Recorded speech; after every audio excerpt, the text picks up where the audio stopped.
Hi friends, this is Priya Kashyap. Government को education में आप सभी का स्वागत है। आज हम आपके लिए लेकर आए हैं करंट अफेयर्स MCQs जो कि लिए गए हैं 15 में 2020 से। सो गाइस, वीडियो को पूरा देखिएगा और अच्छा लगे तो लाइक, शेयर एंड चैनल को सब्सक्राइब करना ना भूलें। इसी के साथ आगे बढ़ते हैं। फर्स्ट हम डिस्कस करेंगे जो क्वेश्चन आप लोगों से कल पूछा गया था। क्वेश्चन था, हाल ही में किस राज्य के पुलिस ने घर बैठे हुए ही प्राथमिकी दर्ज करवाने के FIR आपके द्वार योजना की शुरुआत की है? ऑप्शन थे बिहार, पंजाब, मध्य प्रदेश, झारखंड। जो करेक्ट आंसर है वो है मध्य प्रदेश। एक बार डिटेल्स देख लेते हैं। डिटेल्स हैं, इसे पायलट प्रोजेक्ट प्रायोगिक परियोजना के रूप में प्रदेश के 23 स्थानों से शुरू किया गया है। इसके तहत शिकायत प्राप्त होते ही डायल 100 शिकायतकर्ता के घर जाकर प्राथमिकी दर्ज करेगी। राज्य सरकार का दावा है कि मध्य प्रदेश इस योजना लागू करने वाला देश का पहला राज्य बन गया है। इसी के साथ आगे बढ़ते हैं, देखते हैं आज का फर्स्ट क्वेश्चन। फर्स्ट क्वेश्चन है, केंद्रीय वित्त मंत्री निर्मला सीतारमण ने हाल ही में बताया कि नकदी संकट से जूझ रही बिजली वितरण कंपनियों में कितने करोड़ रुपए की नकदी डालेगी? जो ऑप्शंस हैं 50,000 करोड़, 30,000 करोड़, 40,000 करोड़, 90,000 करोड़। जो करेक्ट आंसर है वो है डी, 90,000 करोड़। एक बार डिटेल्स देख लेते हैं। डिटेल्स हैं, वित्त मंत्री निर्मला सीतारमण ने कहा कि अर्थव्यवस्था का चक्र घुमाने के लिए बिजली वितरण कंपनियों को संकट द्वार किया जाना जरूरी है। उन्होंने कहा कि बिजली वितरण कंपनियों को उनकी होने वाली लेनदारी के एवज में 2 समान किश्तों में नकदी उपलब्ध कराई जाएगी। उन्होंने कहा कि सार्वजनिक क्षेत्र की कंपनियों पावर फाइनेंस कॉरपोरेशन और ग्रामीण विद्युतीकरण के जरिए यह राशि उपलब्ध कराई जाएगी। इससे वितरण कंपनियां बिजली उत्पादन और पारेषण कंपनियों का उनके बकाये का भुगतान कर सकेगी। इसी के साथ आगे बढ़ते हैं, देखते हैं नेक्स्ट क्वेश्चन। नेक्स्ट क्वेश्चन है, किस राज्य सरकार ने प्रशिक्षित युवाओं के लिए रोजगार स्वरोजगार के अवसर प्रदान करने और कौशल विकास के अवसरों की पेशकश करने के लिए होप पोर्टल लॉन्च किया है? ऑप्शन है बिहार, पंजाब, उत्तराखंड, राजस्थान। जो करेक्ट आंसर है वो है सी, उत्तराखंड। एक बार डिटेल्स देख लेते हैं। डिटेल्स हैं, उत्तराखंड के मुख्यमंत्री त्रिवेंद्र सिंह रावत ने सचिवालय में मंत्रिमंडल के साथ होप पोर्टल लॉन्च किया। इस पोर्टल से उत्तराखंड में रहने वाले उत्तराखंडी तो जुड़ेंगे ही, साथ ही जो बाहर काम कर रहे प्रवासी हैं वह भी कनेक्ट हो पाएंगे। राज्य के कुशल अकुशल युवाओं का डेटाबेस बनाने और उनके आधार पर रोजगार स्वरोजगार हेतु अवसर उपलब्ध कराने के लिए मकसद से यह पोर्टल लॉन्च किया गया है। सामाजिक और आर्थिक नतीजों में सुधार के लिए एक मिशन के रूप में कार्य करता है। इसी के साथ आगे बढ़ते हैं, देखते हैं नेक्स्ट क्वेश्चन। नेक्स्ट क्वेश्चन है, प्रधानमंत्री कार्यालय PMO ने बताया कि PM केयर्स फंड ट्रस्ट ने कोरोना वायरस संक्रमण से लड़ने के लिए कितने करोड़ रुपए आवंटित किए हैं? ऑप्शन है 31 करोड़ रुपए, 21 करोड़ रुपए, 39 करोड़ रुपए एंड 3300 करोड़ रुपए। ऑप्शन है 3100 करोड़ रुपए। एक बार डिटेल्स देख लेते हैं। डिटेल्स है, कोरोना वायरस के बढ़ते संक्रमण के बीच प्रधानमंत्री के निर्देश पर PM केयर्स फंड बनाया गया था। ये जो फंड बनाया गया था वो प्रधानमंत्री के निर्देशों से बनाया गया था। PM मोदी के आह्वान पर देश का खास से लेकर आम लोग जमकर दान दिए। प्रधानमंत्री कार्यालय ने बताया कि इस फंड से कोरोना के खिलाफ लड़ाई के लिए 3100 करोड़ रुपए आवंटित किए गए हैं। प्रधानमंत्री कार्यालय के मुताबिक इन 31 करोड़ में से 2000 करोड़ रुपए में वेंटिलेटर खरीदे जाएंगे। साथ ही उनमें से 1000 करोड़ रुपए प्रवासी मजदूरों पर खर्च किए जाएंगे। इसके अलावा लगभग 100 करोड़ रुपए वैक्सीन बनाने के लिए दिए जाएंगे। इसी के साथ आगे बढ़ते हैं, देखते हैं नेक्स्ट क्वेश्चन। नेक्स्ट क्वेश्चन है, केंद्र सरकार ने चालू वित्त वर्ष की शेष अवधि के लिए देश के अंदर किए जाने वाले विभिन्न प्रकार के व्यावसायिक भुगतान पर टीडीएस और टीसीएस दर कितने प्रतिशत कम कर दिया है? ऑप्शन है 50%, 25%, 40%, 10%। जो इसका करेक्ट आंसर है वो है बी, 25%। एक बार डिटेल्स देख लेते हैं। डिटेल्स हैं, वित्त मंत्री सीतारमण ने कहा 14 अप्रैल से लेकर 31 मार्च 2021 तक टीडीएस टीसीएस की मौजूदा दर में 25% की कटौती की जाएगी।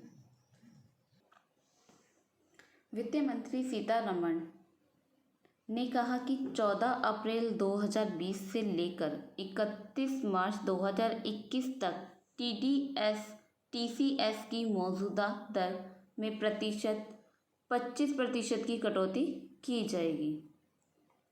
यह कटौती ठेकेदारों को किए जाने वाले भुगतान, ब्याज, किराया, लाभांश, कमीशन अथवा ब्रोकरेज सभी पर लागू होगी। ये सभी टीडीएस टीसीएस में दरों में 25% कमी के लिए पात्र होंगे। उन्होंने कहा कि इससे करीब 50 करोड़ रुपए करदाताओं के हाथ में बचेंगे, जो सामान्य स्थिति में टीडीएस टीसीएस के रूप में सरकार के खाते में जाती। टीडीएस के दरें 1% से लेकर 30% तक है। इसी के साथ आगे बढ़ते हैं, देखते हैं नेक्स्ट क्वेश्चन। नेक्स्ट क्वेश्चन है, पाकिस्तान क्रिकेट बोर्ड ने किस बल्लेबाज को राष्ट्रीय टीम का वनडे कप्तान नियुक्त किया है? ऑप्शन है बाबर आजम, मोहम्मद आमिर, वहाब रियाज, नसीम शाह। इसका जो करेक्ट आंसर है वो है ए, बाबर आजम। एक बार डिटेल्स देख लेते हैं।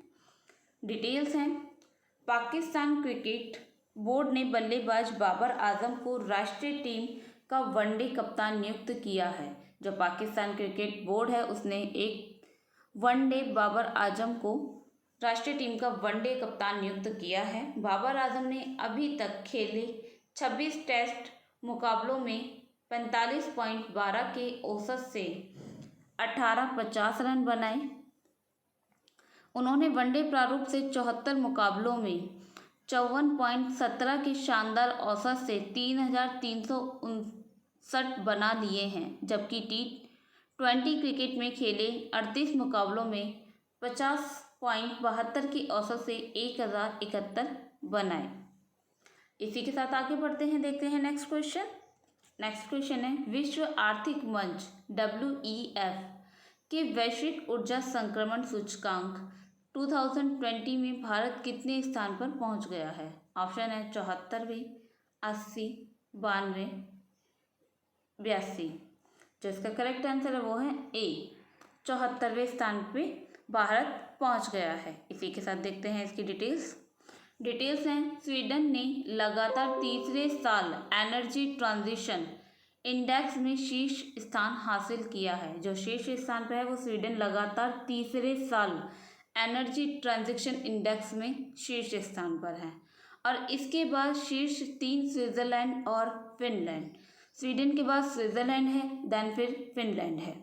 इसके तहत दुनिया के देशों द्वारा ऊर्जा सुरक्षा और सतत पर्यावरण को बनाए रखने का उल्लेख किया जाता है। इसमें विभिन्न देशों के प्रदूषण स्तर का आकलन भी होता है। विश्व आर्थिक मंच स्विट्जरलैंड में स्थित एक गैर लाभकारी संस्था है। इसका मुख्यालय जो है वो जेनेवा में है। स्विम अधिकारियों द्वारा इसे एक निजी सार्वजनिक सहयोग के लिए एक अंतर्राष्ट्रीय संस्था के रूप में मान्यता प्राप्त हुई है। इसी के साथ आगे बढ़ते हैं, देखते हैं नेक्स्ट क्वेश्चन। नेक्स्ट क्वेश्चन है, ब्रिक्स देशों के न्यू डेवलपमेंट बैंक के कोरोना वायरस महामारी से लड़ने के लिए किस देश को $1 अरब की आपातकालीन सहायता ऋण राशि दी है? ऑप्शन है चीन, भारत, ब्राज़ील, रूस। जो इसका करेक्ट आंसर है वो है बी, भारत। एक बार डिटेल्स देख लेते हैं। डिटेल्स है, इस राशि का इस्तेमाल इस महामारी से होने वाली मानवीय, सामाजिक और आर्थिक नुकसान को कम करने के लिए किया जाएगा। एनडीबी के निर्देश मंडल ने 30 अप्रैल को भारत के लिए आपातकालीन सहायता कार्यक्रम ऋण को मंजूरी दी है। जो मंजूरी मिली है वो 30 अप्रैल को मंजूरी दी गई है।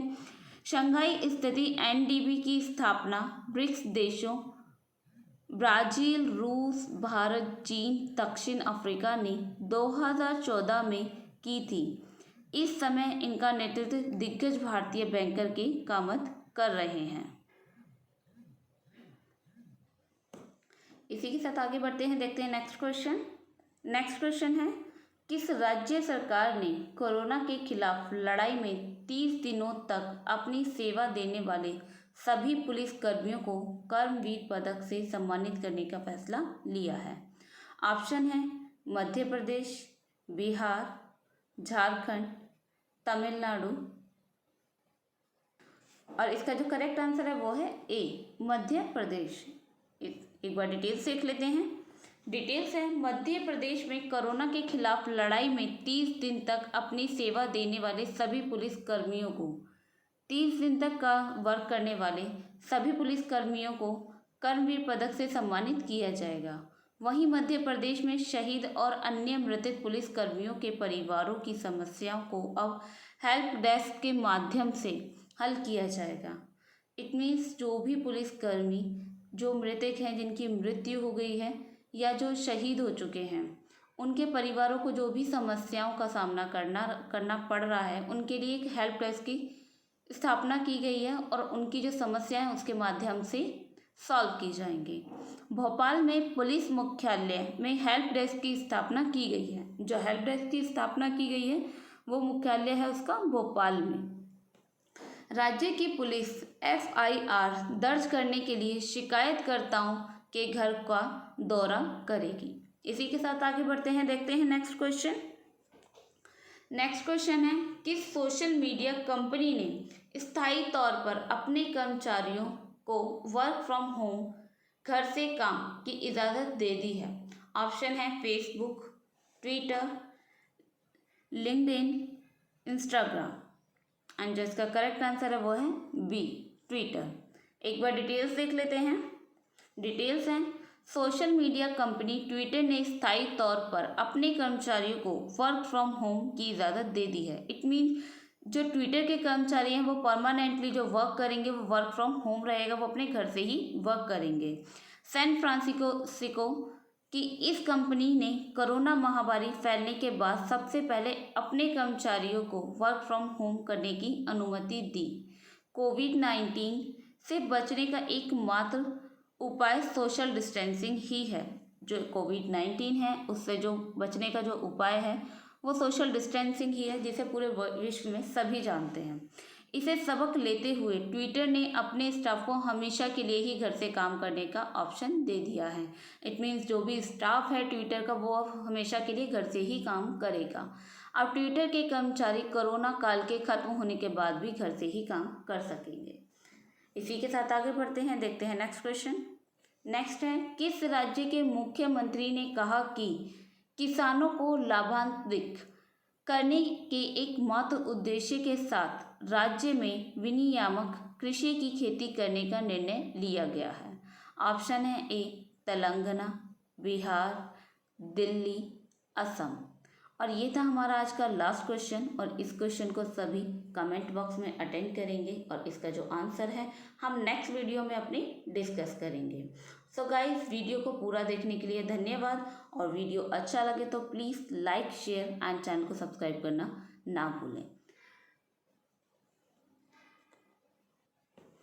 तो मिलते हैं नेक्स्ट वीडियो में, तब तक के लिए बाय एंड टेक केयर।